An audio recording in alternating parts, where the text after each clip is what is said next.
Welcome to the Hornets Hivecast, the official podcast of your Charlotte Hornets. Here's your host, Sam Farber. Welcome to another edition of the Hornets Hivecast, your daily podcast with all the notes, quotes, and daily buzz around your favorite NBA team, the Charlotte Hornets. I'm Sam Farber, and it is a pleasure and a privilege to have you with us once again. Sadly, it's a Silver Linings edition of the HHC, but it's a very quick turnaround because we're going to have to preview another game that comes up tonight. Hornets have night two of a back-to-back against the Indiana Pacers. It'll be the third and final meeting between these two teams, and it'll be the tiebreaker for it. We'll talk about that game. We'll also talk about LaMelo Ball winning Rookie of the Month yet again. Could it be foreshadowing for the possibility of him winning Rookie of the Year as well? And, of course, we'll break down the loss for the Hornets, a disappointing one, 111-89 to the Brooklyn Nets. To help us do all these things, it's a Two Sams edition of the Hornets Hivecast. Sam Perley, coordinator of digital media content for the Hornets. You see his fine work on Hornets.com all the time, joins us again here on the HHC. Sam, how are you? I'm good. Thank you for having me, as always.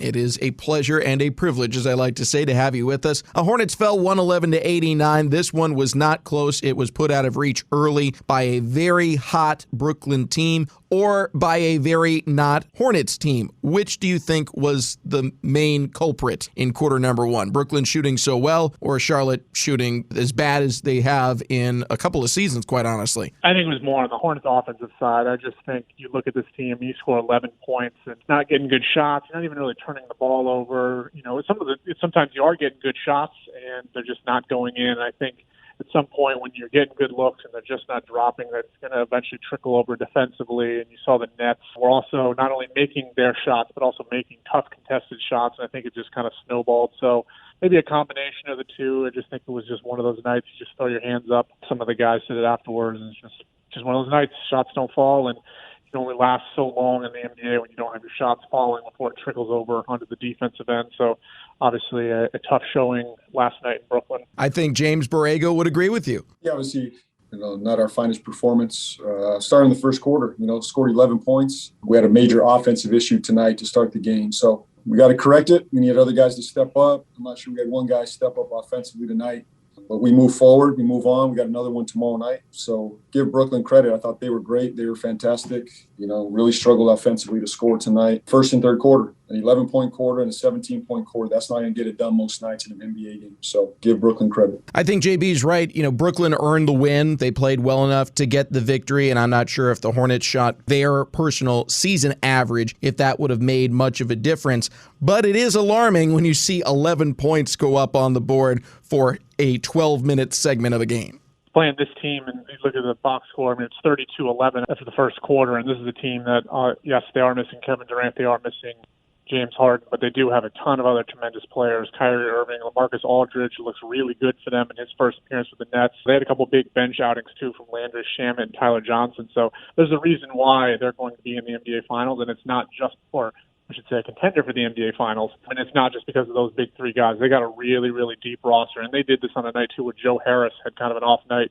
Jeff Green really stepped up. So the Nets got contributions from other guys across their roster when they were missing a couple of their big superstars, for sure. Almost made some news there, Sam, saying that you're putting them straight into the finals, huh? Well, they certainly look like it tonight. When they play like that, it's going to be tough to knock them out when they add Kevin Durant and James Harden back in the fold. I would agree. I think the only question for Brooklyn is how does everything mesh together, and will they give themselves enough time to see if it all works? Because, you look over their last 14 games. They've won, I think, 12 of their last 14 now.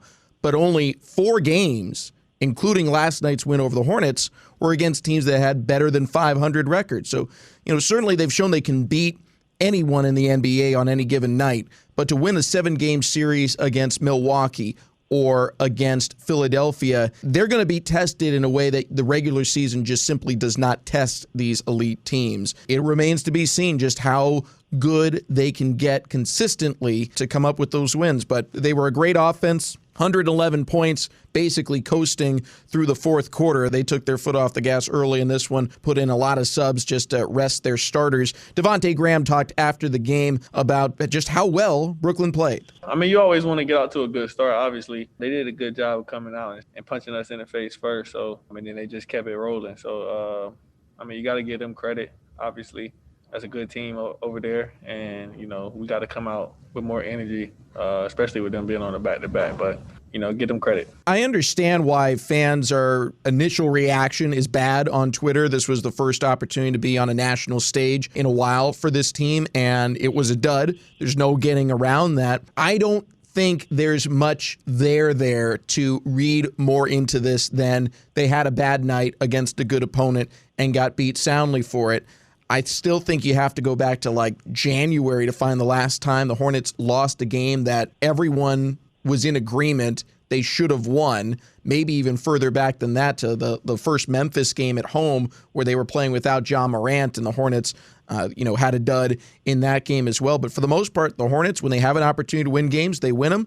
When they're playing against tough opponents, they tend to be in the games. This just wasn't one of those nights. And one last thought on that. Brooklyn, as great as they are, best team in the Eastern Conference, at one point this season they lost back-to-back games to Cleveland. I don't think anyone said, well, trade everyone now because there's no way this will work. Every team in the NBA has nights like this. Yeah, absolutely. It's part of the sport, and a lot of it is just how you respond to it, especially this season when there's so many games condensed together. I mean, you're going to have another opportunity tonight, and just to touch on what the thing you said, yeah, I understand the disappointment. You have a TNT game. The team's been playing pretty well the last week, 2 weeks, and you go out on a national showcase, and you want to play well against a big-time team like the Nets, and just to kind of be out of it right from the start. I mean, it never got – once the lead got over 20, it never got any close, and I don't think they really threatened the rest of the way. I understand the disappointment, but at the end of the day, this game counts just the same as tonight's game against Indiana, counts just the same as the game earlier this week against Washington. Doesn't matter whether it's on this channel, that channel, TNT, ESPN, they all count the same. So I get the disappointment, but at the end of the day, it was just one of those nights, broadcast or not. So hopefully, you bounce back and you pick up a win tonight against the Pacers. If anything, we know we need that Eric Collins magic. We need the Bally's crew back in the building. I was very lonely inside Spectrum Center calling this one. As weird as it is being in a 20,000-seat arena with 7 people, it's even weirder, Sam, when it's just you. So we'll have the Bally's crew back tonight for the call of Hornets at Pacers, and we'll give you the preview of that one in a little bit. But coming up next, LaMelo Ball, another honor. He wins Rookie of the Month. Is this foreshadowing for him still having a shot at Rookie of the Year, despite there being some question as to would he have played enough for some voters to give him the nod? We'll talk about that with Sam Perley as we roll along here on the Hornets Hivecast. Hornets fans, be sure to download the Hornets app on your mobile device. The Hornets app is your access to all new features and exclusive content, including the new game day experience for every game this season. A Two Sams edition of the Hornets Hivecast. Sam Farber with Sam Perley, coordinator of digital media content for the Charlotte Hornets. And Sam, LaMelo Ball racked up another Rookie of the Month honor. He wins it for the month of March. He takes it for the Eastern Conference, Anthony Edwards for the West. And I thought this was an interesting one because LaMelo, of course, did not play an awful lot in the month of March. He only played 8 games. There was the All-Star break mixed in there a little bit as well. But basically, he played, let's say, 60% of available games that he could have for the Charlotte Hornets. And the big complaint we've heard as to why LaMelo maybe would not be eligible or not be considered by some voters for Rookie of the Year is that he would end up playing roughly 60% of the season. And in some people's estimations, that's not enough. And I understand and respect it. Everyone's entitled to their opinion. But if you're going to use that barometer there, it would stand to reason it should come into play for conference honors monthly as well. And on this occasion, LaMelo Ball still gets the nod, despite the fact that players in the Eastern Conference like Sadiq Bey and Emmanuel Quickley did play in just about all their teams' games over the month of March. So what do you read into it, if anything, LaMelo winning this award? Well, obviously, it's another huge accomplishment for him. I mean, to do it I think he was the second guy to lead off his rookie year with three chase times winning this award in franchise history. So obviously, kudos to him. And it says something about what you're able to accomplish only playing in 8 of the 12 or 13 games in the month. I think he had the 35-5 game. I think he snuck in right at the beginning of the month. That was obviously kind of the crown jewel of his resume this month. But yeah, it seems like these rookie rules, they kind of go back and forth, up and down every day. I think when you're looking at the player of the month, you're obviously looking at conferences and stuff. So I think out west, it's kind of a two-man race out there for this award right now with Edwards and Therese Halliburton, who's playing really well and has the Kings playing really well as well recently after he jumped into the starting lineup. And then the East is outside of LaMelo, I think Quickly and Bay have been pretty good this year, but it's kind of been up and down. The Pistons certainly haven't had the best of seasons. So it is an interesting award, how people are going to interpret it at the end of the year. You know, you have 40-something great games. Is that better than having 70-something so-so games or above average games? You know, it's kind of going to be open to interpretation. You certainly know where I'm leading. I still think it's going to be LaMelo Ball, hopefully, but it's different this year. And, you know, if he finds a way to win the Rookie of the Month in April without playing a single game, that will, I think, certainly help his candidacy for Rookie of the Year. But that would take certainly some magic.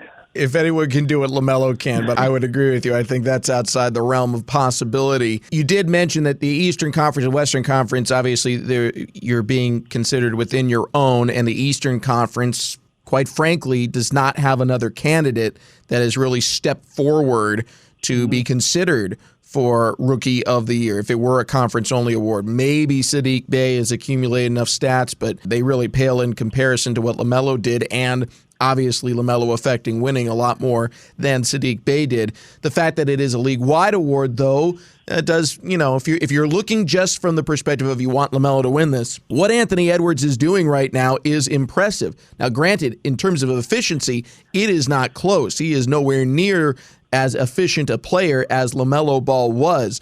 But in terms of raw statistics, he averaged 9 more points per game in the month of March than any other rookie did, just based off, he scored over 300 points. No other rookie scored even 200. So he is starting to pull away in those fields, and because Minnesota is so bad, he's going to get a ton of shots. They're going to try and, you know, fast track his development by giving him a lot of reps, put the ball in his hands a lot, and that's only going to help his statistics climb. So if you're looking at it purely from you want LaMelo Ball to be Rookie of the Year, this is not you have to affect winning. Most rookies don't. Most rookies do not affect winning. They're lucky to get any playoff experience. Usually the Rookie of the Year is a great player putting up big numbers on bad teams, and that is exactly what Anthony Edwards is doing right now. Yeah, it is interesting, and that's one thing you kind of brought up, and maybe that's going to come into play more this year, is when you've got sort of like level resumes and playing fields,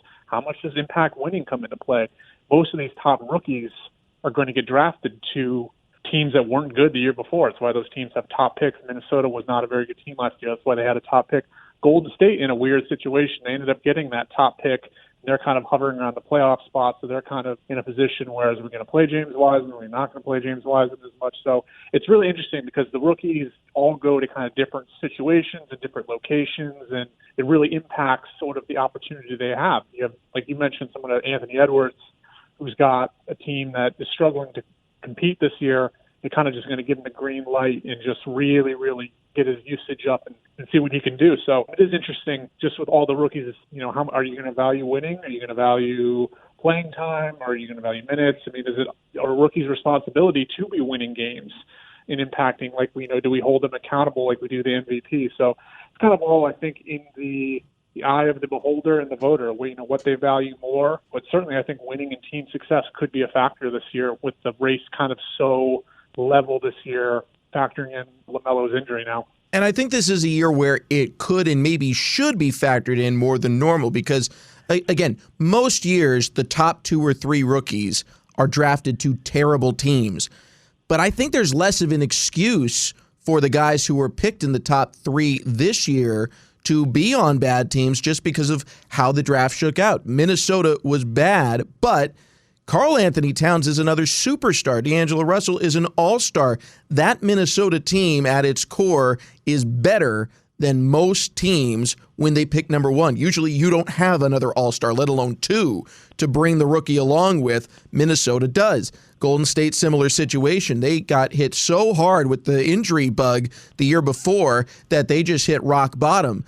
Even without Klay Thompson, though, this year, you bring back Steph Curry. There was a thought, maybe with the right rookie and the right luck. I mean, obviously before Klay Thompson's injury, this was more of a thought than after.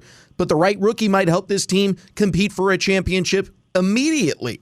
obviously wasn't meant to be. So I think there's more this year room to insist that the rookie should affect winning, which would play well to LaMelo Ball because clearly he's affected winning more than any other rookie has this year. But just over the history of the award, that doesn't factor in, and so I don't think it will this year. Honestly, as much as it pains me, I think Anthony Edwards is going to start to pull away here just because of the amount of points he's putting on the board, and it tends to be a scoring-based award. But there's certainly, an opportunity if LaMelo Ball can come back to reclaim what should rightfully be his. 2 other points, too. I think, let's not forget, these guys, all the rookie class, didn't have a summer league, had a very quick training camp after getting drafted. So it's going to take a while to find their role. They might not necessarily have been in the best position to acclimate. I mean, a lot of these guys are learning this on the fly this year. So it's been kind of, maybe you're only seeing now rookies really start to adjust to their roles and things like that.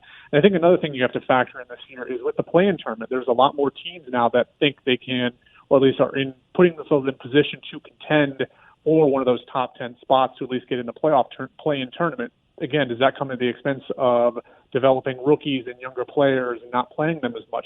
Possibly. So you could see, again, that kind of fluctuates, but that could also lead to giving guys, tons of playing time and shots like Anthony Edwards, or you could have a situation where teams hovering in the 10, 11 range, maybe like an Atlanta Hawks who hasn't played someone like Onyeka Okongwu nearly as much, top 6 pick, because they're looking to get into the playoff spot. It's not really about developing. So a lot of it is there's so many different situations, and a lot of it for rookies is about finding that role, finding that situation where you can develop at least at your own pace. It's just certainly been an overall very interesting year for the rookie class for sure. We'll see how it all shakes out. LaMelo Ball, for the here and now, wins Rookie of the Month, his 3rd straight honor. You know how much I love doing trivia with you, Sam, because I love being embarrassed by your wealth of knowledge beyond mine. But last time an Eastern Conference rookie swept Rookie of the Month awards through March. Do you know who it is? I already saw you tweet it today, so I know the answer. Okay, so you know it. It's Kyrie Irving. Kyrie Irving is the correct answer. I answer. actually retweeted it too. It was a good poll by you. I did not know that. I think I looked it up. It's a short list. I think I wrote something when he swept the first, or he took the first 2. I didn't look after this one, but it's kind of a short list of guys that have won it for a whole year. It's only probably been about 7 or 8 in each conference. I think Luka did it, LeBron, guys like that. So obviously, again, it'll be tough for LaMelo if he doesn't play in April to sweep it, but is certainly in good company, at least winning the first 3 to start his rookie season. Certainly, yeah. As you mentioned, there have been some that have run the table. Luka Doncic did it a couple of years ago with the Mavericks. You had Damian Lillard did it in the Western Conference back in 2012, 2013. Been a while since an Eastern Conference player went wire to wire, so to speak, winning Rookie of the Month each and every month. The last one to do it, well, I would think you would know who it is, but let's just see. Who's the last Eastern Conference rookie to win Rookie of the Month every single month all the way through the season? I guess, is it LeBron? It is LeBron. I want to say another person in the list that we were just talking about. I think Karl Towns also did it too at one point, swept the West in his rookie season. So it's good company to be in for sure. Hopefully it ends with they generally think if you can rack up as many of those Rookie of the Month awards, it certainly leads to good things at the end of the year when it comes to that Rookie of the Year trophy. You would think. All right, Hornets have another game tonight. They're taking on the Indiana Pacers. It's time to get you ready for that one after this quick break here on the Hornets Hivecast. Buzz City, it's time to return to the Hive. There are a limited number of socially distanced tickets available for each game. Fans can expect enhanced cleaning and disinfection procedures and an upgraded ventilation system at Spectrum Center because the health and safety of the team, staff, and guests is the top priority at the Hive. Be there at Spectrum Center for a Sunday matinee April 11th when the Hornets host Trae Young and the Atlanta Hawks at 1 p.m. Tickets on sale now at Hornets.com. Sam Farber and Sam Perley, coordinator of digital media content, here with you on the Hornets Hivecast, and it's another game day, a back-to-back, a difficult one. It's always difficult when you're traveling, especially, and the Hornets have had a couple of these in recent road trips. They had the one on the Western Conference road trip going from Denver to L.A. That was very difficult, didn't go very well on night 2. Granted, they were playing the Lakers, and on this occasion, they've got to travel going into night 2 once again from Brooklyn into Indiana. It's a Pacers team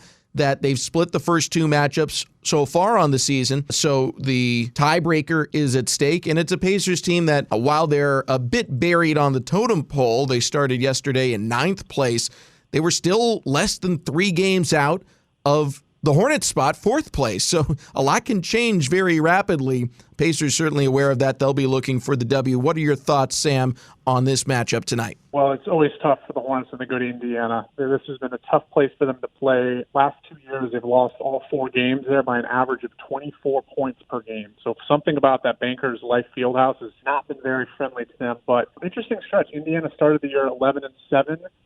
Starting with their loss to the Hornets on January 29th in Charlotte, which I think was one of the Hornets' better wins of the year, a 3-point win. They've gone 10-18. The scoring has really kind of dipped a little bit. Domantas Sabonis, Malcolm Brogdon are still kind of, having really good years. Sabonis ended up in the All-Star game. They're still kind of working Karis LeVert into the mix. They don't have T.J. Warren for the year now. I think they were hoping to get him back, and they never did. He's going to be out for the year. So their defense has been really good. They're always a very physical, very lengthy team. They give opponents trouble scoring. They allow, I think it was something like they're one of the league leaders in opposing three-pointers allowed per game, a 3-point percentage or something. And they got really good perimeter defenders, too, especially with T.J. McConnell, I think is one of the tops in the league in steals. So defense is kind of getting them through right now. They've kind of fallen off a little bit, and it's going to be a tough matchup, particularly with how the Hornets played in Brooklyn in terms of getting shots and scoring the basket. They're going to really need to take advantage and get some points going and start strong in this one. One wrinkle for this one for the Hornets is the potential injury bug that has bitten the Hornets again. Malik Monk went down to an ankle injury late in the loss last night in Brooklyn. Did not get much of a report on what his status would be, but let's just play it out. It's night 2 of a back-to-back. He ended up leaving the court in a wheelchair just to make it easier to get him into the back. Look, it's not a stretch to say, just for the sake of argument, he might not play. Would mean a next man up situation. Brad Wanamaker, after the game yesterday, talking about potentially stepping into a greater role. Just try to make an impact. It's sad to see somebody go down, especially with an injury. But, just try to step up and, fill in the holes and try to help the team as much as possible. In short, this is why Brad Wanamaker was brought over. It wasn't to fill in specifically for LaMelo Ball, who had just recently gone down due to injury, but was taking into account, okay, we are now even thinner at the guard spot. If we lose anyone else, we have to have a backup to go to. And here Brad Wanamaker is ready for that spot. Yeah, and I thought he looked good against the Nets. I know it's kind of take it with a grain of salt because by the time he came in, the game was kind of out of hand. But 9 points, 3 assists, 3 of 5 shooting, got to the line a couple times, and that's exactly what you would expect for someone like him. You're not, like you mentioned, you're not telling him to go in and play like LaMelo Ball or play like Malik Monk. Go in, run an offense, efficient, don't turn the ball over, get Devontae, get Terry some open looks, see if you can try and do a little 3-guard lineup like you've been doing earlier in the season if Malik can't play. Well, I thought actually looked good against the Nets too, so it's a shame that he's dealing with another injury. But mainly I think for the Hornets in terms of scoring and utilizing, they've got to start scoring points in the half court. Sometimes I think they get it, and you saw this in Brooklyn the first 3 quarters. I think they had 2 or 3 points off turnovers and off fast breaks. If you're not hitting shots, you got to find ways. You got to be able to score if you're not getting points in transition. I know the Hornets like to score on turnovers and transition and fast break points. When you're not getting that, you got to find other outlets. And hopefully, it's just kind of an anomaly, but just finding ways to score even when your bread and butter isn't the way you're doing it would be key tonight against the Pacers. Hornets have had some pretty good success on back-to-backs, but quite frankly, it's tended to come in situations where they won night 1, at least, of the back-to-back. On occasions where they have lost night 1 of the back-to-back, they are 1-3 by my count on night 2. So maybe a snowball effect, maybe just that boost of energy that comes with having won an NBA game just isn't there to help them ride through the fatigue that certainly comes in any back-to-back situation. It's the beauty of the back-to-backs. At least in this case, you're happy you get to go out and play another game, right, and kind of put that Nets one away, but you're also going into it. It's just like, you want to correct some of the stuff you did against the Nets game, but there just isn't a whole lot. I don't know if it's easier. It's kind of a conundrum. How much do you look at this Nets game and try and take something from it in terms of what you can do, or how much do you flush it and just like, let's just completely get rid of it. Let's not overthink it. Let's just get back to Hornets basketball and just doing what we do. And then you factor in some more injuries and what you do. So it's tough dynamic. It was interesting hearing JB kind of balance that thought process as he heads into this game tonight. And then one other quick note I thought it was interesting. Indiana, 8-13 at home this year. They have not played well at home. I think they're actually above 500 on the road I think they might be one of the worst teams at home in the league. So hopefully that'll play into the Hornets' advantage as well. Very interesting stat. Very interesting. Hornets now are 1-1 on this road trip. Obviously, it's a difficult 6-game road trip with this back-to-back, taking on Indiana, who we know is a quality team, even though the record's been bad. Same could be said about Boston. And then Milwaukee is just a really, really good squad. I don't know what your expectations were going into the road trip, Sam. I would presume not much has changed based off the first 2 results, but give us some insight. What are your thoughts on what you expect the Hornets to be when they finally return home and play in front of the fans again on Sunday the 11th? A long time ago when I first got into this, I've always heard, obviously you want to go out there and win every single game you can. That's kind of the goal. But in terms of kind of being realistic, I think if you win 2/3 of your games at home and you go 500 on the road, I think you find yourself in a pretty good position. And I think the way this season is so condensed and so challenging with COVID testing and the restrictions and jamming all the games together in back-to-backs and 3 and 4 nights and things like that, I think anytime you've got a road trip of 5 to 6 games, going 500, I think, is a good. Obviously, you want to win them all, but I think if you walk away from this road trip at 3 and 3 and head back home for a bunch of home games, I think you'd be pretty happy. So right now, 1-1. Hopefully, you pick up this one in Indiana. I forget who's Boston, Oklahoma City, Milwaukee. I forget the other. I think that's it, right? That's 6. So, you got them. So yeah, we'll see. So one game at a time, and 1-1 thus far. We'll see how it all shakes out. Sam Perley, coordinator of digital media content for the Charlotte Hornets. Make sure to read all of his fantastic work on Hornets.com. Sam, thanks for joining us again here on the Hornets Hivecast. Yep, thank you for having me. And thanks to all of you for tuning in as well. A reminder, we'll have another post-game Hivecast for you tomorrow, giving you all the details from the game tonight against the Indiana Pacers. Till then, for everyone here, I'm Sam Farber saying it's been a pleasure and a privilege having you with us today on the Hornets Hivecast. And in the words of LaMelo Ball, thank y'all. Have a good day. Wear your mask. Thanks for listening to the Hornets Hivecast. For more coverage, visit Hornets.com.